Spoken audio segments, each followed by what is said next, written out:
This is the Global Podcast Network, where executives and professionals connect, share, and inspire. Stay tuned for the conversations that drive success.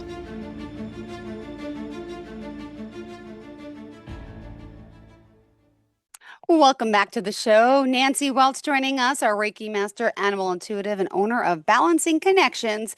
She's based out of Benton Harbor, Michigan. And of course, she joins us live today. And we're going to dive into, a lot more of the things that she's helping people with, and especially pet loss and grief. And there's a lot with that. Give us a little overview as to who you are, what you do, and then we'll dive into that. Okay, hi. Hi. I'm an animal intuitive. I do work with animal Reiki, and I offer that online or in person if you're local. I've been working, so that's what led me to want to talk today about grief and pet loss. Aw, well, thank you. Let's talk. We all experience grief. We all Yeah, experience pet loss, human loss. I mean, to me, it's the same thing. It really is. It's yeah, an animal, it's a human. To me, it's the same. Some people may not have yeah, pets to empathize, but it's the same thing, right? So let's yeah, dive in a little bit. Go ahead. So, pet loss and grief. What helps? yeah. It's in the way. Let's Well, break it all down. all right. So, like you said, if you live with animals, at some point you're going to deal with this. You're going to have the loss of one of your beloved pet companions. So grief is universal, like you said, but I think the grief we feel for our pets has a little different shape or intensity and a little bit of its own unique challenges. So one thing to me that stands out, it's like how deeply we connect with our pets. And for a lot of people, their dog or their horse or their cat or whoever, they're the being that they're actually closest to. Because animals offer unconditional love. They have this pure presence. They're here with us without judgment or expectations, and they're kind of emotionally safe in the way that no matter how much we love people, it's just not quite the same connection, not quite the same relationship that we might feel with your animal, because they don't care your weight, your income, how impressive your career is. They don't care about the clean house or what you look like today. They just accept us for who we are. And then they meet us where we are every day. And, there's just nothing like that bond. It's And what else is, when you're grieving for your pet, Yeah. when you've lost an animal, like society doesn't treat you quite the same as if you had lost Mm-mm. an immediate family member. And to me, my pets are my immediate family members. Some people say, "Oh, it was just a cat," or "Shouldn't you be over that by now?" And or just get another one and you'll be fine. And so, maybe they mean well, but until you've been through it, you probably don't get that. And, we just kind of can feel unseen, misunderstood. And so you just kind of draw back and then you get to the point, well, maybe they're right. Maybe I shouldn't feel like this, Oh, no. right? I know you don't feel that I way, and know, I I know, I know that don't. some people, I know they do. But people that don't get it haven't experienced it or just maybe didn't have quite as close of a bond with any of their animals. And we judge ourselves and then we get into um thinking, we get into guilt then. What's wrong with me? Why aren't I over this already? And then there's another aspect.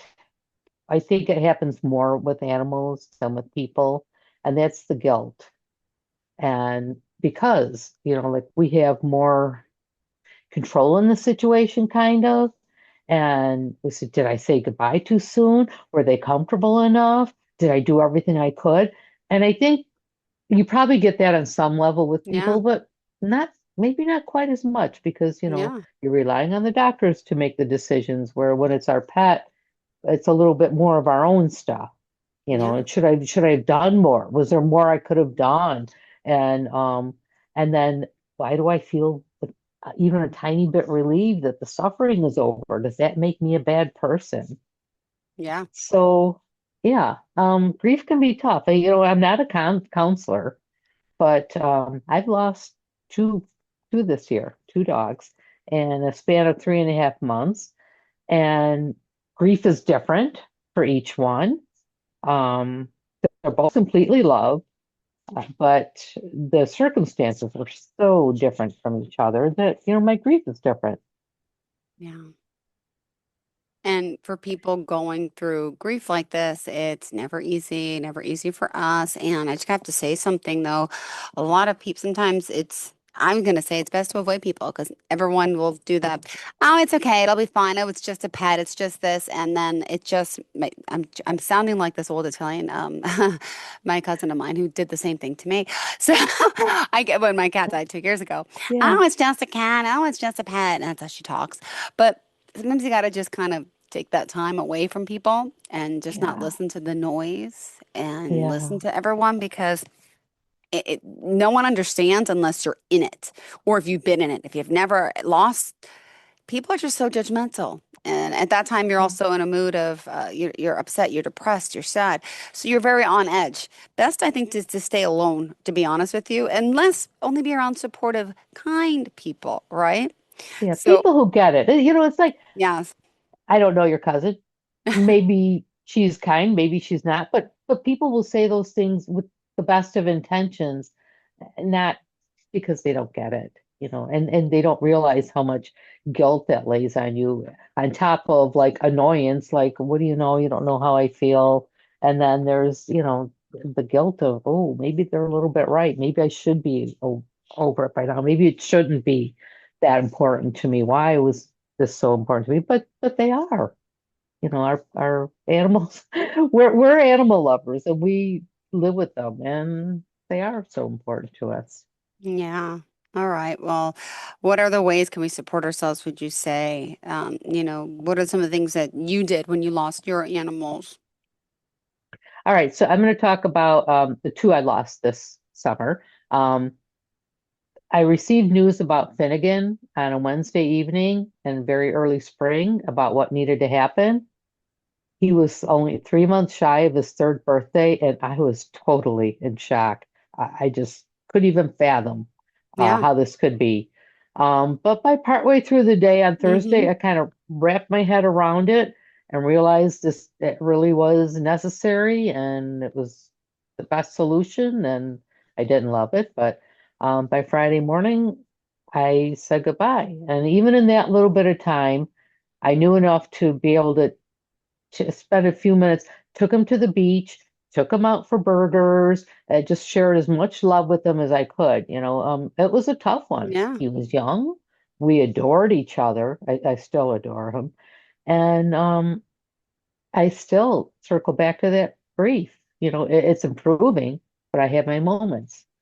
And when I came home from that, I told my 12-year-old Newfie, Lakey, I said, you can't go yet, please. You have to stay a little while. And she did, and she was over 12 years old, and but over the summer I could see her aging rapidly.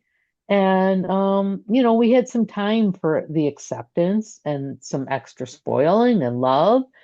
And I'm lucky to be able to communicate with my pets. I have to say, when I got the news about Finn, with that emotional turmoil, there was no way I could connect with them myself. But I had some friends that did, and they confirmed that was really and truly what he wanted. And oh my gosh, that helps. It takes such a level of guilt off of you to know that that's what they agree with, that they know that it's the right thing and that's what they even want. Um, but with Lakey, you know, she at first, and when I realized how what things were going on, a friend did connect with her and passed out a message to me, and it was just so beautiful, and it helped me so much. And then after that, I loosened up, and I was able to Yeah. talk to Lakey frequently over the summer, and Well, I could check in with her, see how she was doing, and I didn't want her to stay and put up with more pain that she could stand because Mm-hmm. of me not wanting to let her go. Um, so she would tell me very clearly, I'd say, "Are you ready yet?" I'd say, "Not yet, Mama." And she was so cute about it. So, she had lots of outings Yeah. while she could still manage, and ice cream just almost every day because that was her favorite food on the planet, and treats and junk food, like she called them creakly bag snacks. And, we kept it up. And then when she couldn't manage even the few steps off of the patio to get to the grass to go potty, I asked her and she finally said, "I'm ready, Mama." And so I had the chance to talk to her about how she wanted to do it. Did she want someone to come to the house? Did she want to go to the vet's office? And no, she wanted to go to the vet because for my dogs, I know this probably isn't that common, but for my dogs, going to the vet is like a fun outing. So she wanted to go to the vet's office and she wanted to see her usual vet, and we did it that way. But I had time. I had some time with her. I had a few months with her like that. And it was so much different. I was able to know that I did what she wanted, that I'd done my best to honor her wishes. And so my grief was way, way more mild with Lakey. It's like love tinged with some sadness, but I don't have that regret or guilt. And we're still connected and we chat and visit frequently. And even that afternoon after she left, she came back and showed me how happy she was and how much better she felt. And like, how could you not be happy about that? That you were able to do that for them, you know? Uh, Go ahead. Well, I just feel, and some people, another thing, get pets again to, what's the word? Speaking of pets, may I? Because you are Yeah, Nancy. yeah. Hold on. Speak, She please. just ran. Another visitor. Yes. We've had, okay. Talk about grief, my own grief with all these cats and this one peeing on the couch, peeing on the curtains, peeing on, like I said, I have Oh, eight you're cats. breaking up. Oh no, no, no, no, no, no, no. Sorry. I'm talking about grief as a joke, but not really. I'm grieving because I have too many cats right now and I need to, you know, get rid of some kindly to really good homes because now they're peeing everywhere, even though they're all fixed. There's just like animosity amongst the group. And then I'm just dealing with a lot. But anyway, I was talking about, I forgot because my cat ran in. That's why I was going to bring her on, but she's gone. So a lot of people say get another pet right away. Is that a good thing or not? I mean, It's up to each individual, like anything else. I have not gotten another dog. I have one dog here still, but I'm not ready. I'm not even ready to try fostering yet. Um, maybe in a few more months, but uh, uh, uh, there's some parts like relief, and you can feel guilty for being relieved. But when you've got someone who needs a lot of extra care, it takes a lot of your extra of your energy and your time and everything else. Um, I'm not ready to get back on that yet. Maybe I'm just not. Maybe my heart's just not quite ready. But for some people, it is the answer. They get a new puppy and they're up and cheerful, and it pulls them out of it. So no right answer there. no. All right. Thank you. Yeah, And, grief, I just find, right, through this time of year, especially could weigh on a lot of people with the holidays. And yeah. how do you help people, through these times? Could you share a little bit, some stories and all? Thank you. Well, first off, I have a session I do. And it's a 1 hour group session called Peaceful Pause and Reiki. And it's an opportunity for people to share about their loved ones with others going through this as well. So the judgment is not going to be there because everyone that's there is kind of in the same boat. And I'm not a counselor, but I know it helps people to talk to each other. And then I'll take them through a little short meditation to connect with their animals. And then I'll send Reiki to the group with the intent of kind of easing and releasing some of those grief emotions. And I think it helps a lot. Um, And when, somebody out there with the word Reiki again for new you know, timers out. those Oh, moments of grief. oh, I'm sorry, you broke up. Yeah. One more time. You mentioned the part about Reiki again. Oh, Thank you. okay. So I offer, like, part of the session is Reiki, where you're just going to sit and relax and chill and receive Reiki and kind of let release some of those grief emotions and let the Reiki help you with that. Um, so part of grief is anticipatory grief, and that's when you first find out something's going on. Mm-hmm. Like you get a diagnosis. Um, I had a dog, Dill. Oh, he was so special. And I still feel I still call him my heart. Like he was literally a piece of my own heart. And it was late August, and he was a little over 11 years old, and he was diagnosed with hemangiosarcoma. That's like a type of cancer. And he was given all kinds of medicines for palliative care. But when the word got out, people I barely knew were coming to my house with pizzas and hot dogs for this dog. He was just like that kind of special dog. He had quite the fan club. Um, and he stayed with us until January. And I look back at his pictures later, and I could see how much pain he was in.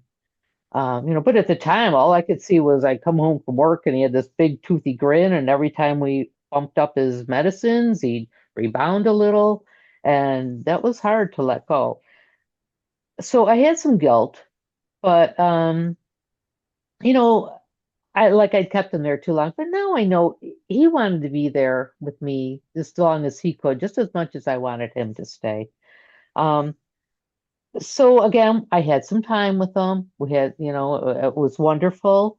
Um, but when that time is getting shorter, uh, you know, uh, you can you can spend some time with them. You can spend some love with them. You can actually, I would highly recommend getting hiring somebody for Reiki, or friends or whoever that does Reiki, because easing that grief beforehand so that you can make more special moments with them, share more love, and know that you in your heart that you did all you could. Mm-hmm. The Reiki can help them with pain, and they're Yeah. going through things too because they're getting ready to go. And like I said with Bill, they might not be uh, that excited to leave. They get it, they know that they've got to go, but no, they don't always want to leave either. So if you can ease their emotions, ease yours. Sometimes there's a little pain relief too for them because often, at that point, there's pain involved. The medicines do a lot, but why not a little bit more? And even I would recommend Reiki during the transition. I did that since I've been attuned to Reiki. I've done it with all of my dogs. My cats were all gone by the time I started doing Reiki. But I think it helped them. The last one, Lakey, I felt like she had a really easy transition, and the connection was so great. And I know it. I just very much because she was able to let go and know that I was okay. And so it just was smooth and better. And then again afterwards with that peaceful pause and Reiki, come and try out a group healing. It's wonderful. It's beneficial, and it's good to be with the others, bond with others who are feeling that.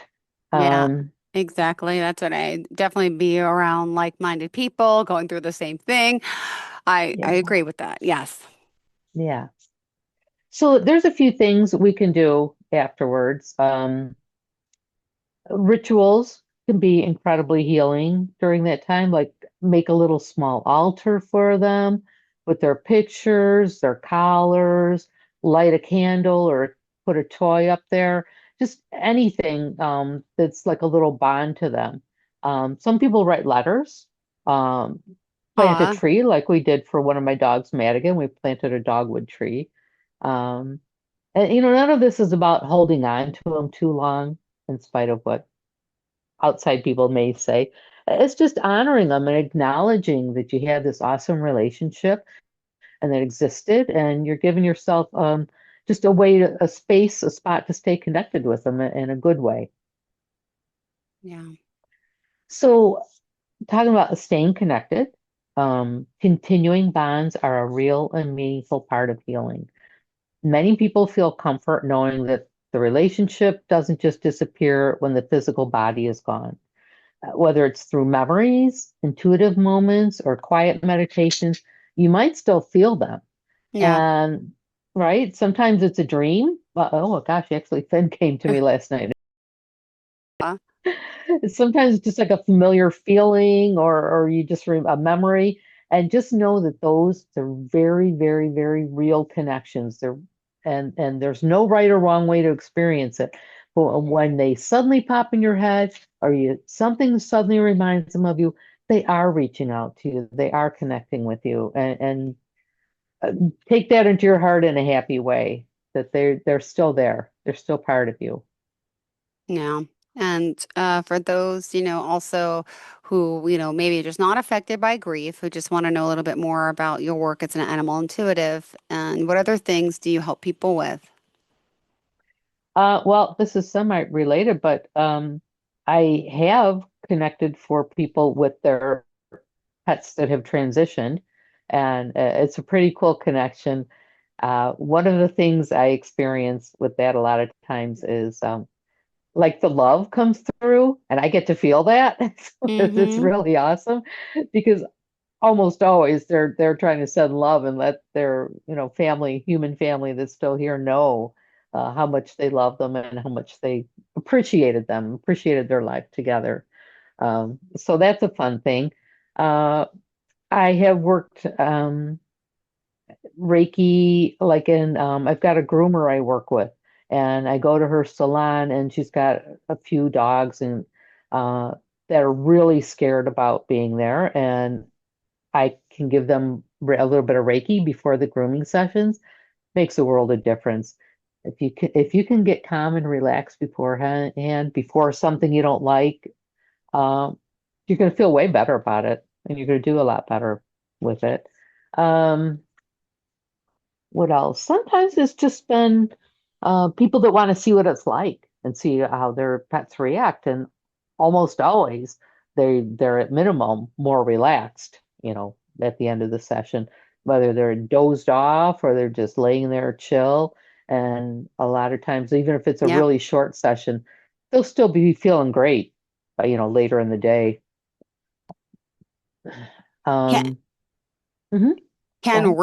Reiki like put you to sleep? Can it be that calming? Oh yeah. Oh yeah. Yeah. Oh yeah. Oh yeah.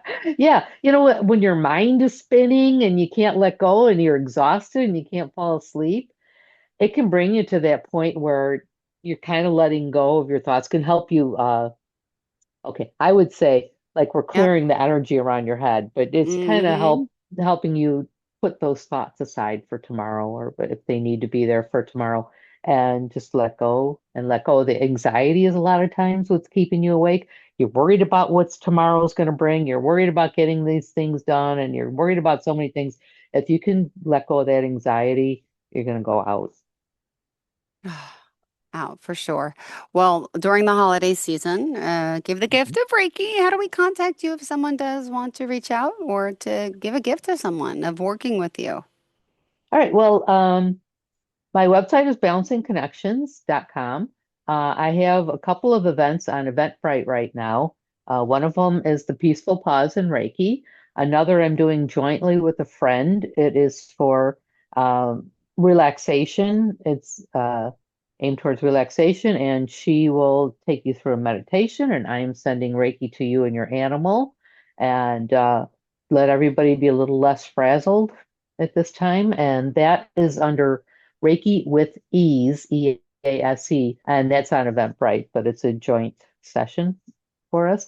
I can also be found on Dragonfly, and the same things. We're doing the joint session together with my friend Michelle Henry, and then I have also Peaceful Pause and Reiki offered there. So that's dragonflyreiki.me, M-E. Thank you so much. All right. You Mhm. enjoy the rest of your day and stay well. We'll hopefully You talk to you too. again next week. Are we back again, Nancy? I think we have one more. All right. Good. Talk to you then. You have a great day, hon. You as well. Thanks. Bye. This is the Global Podcast Network, where executives and professionals connect, share, and inspire. Stay tuned for the conversations that drive success.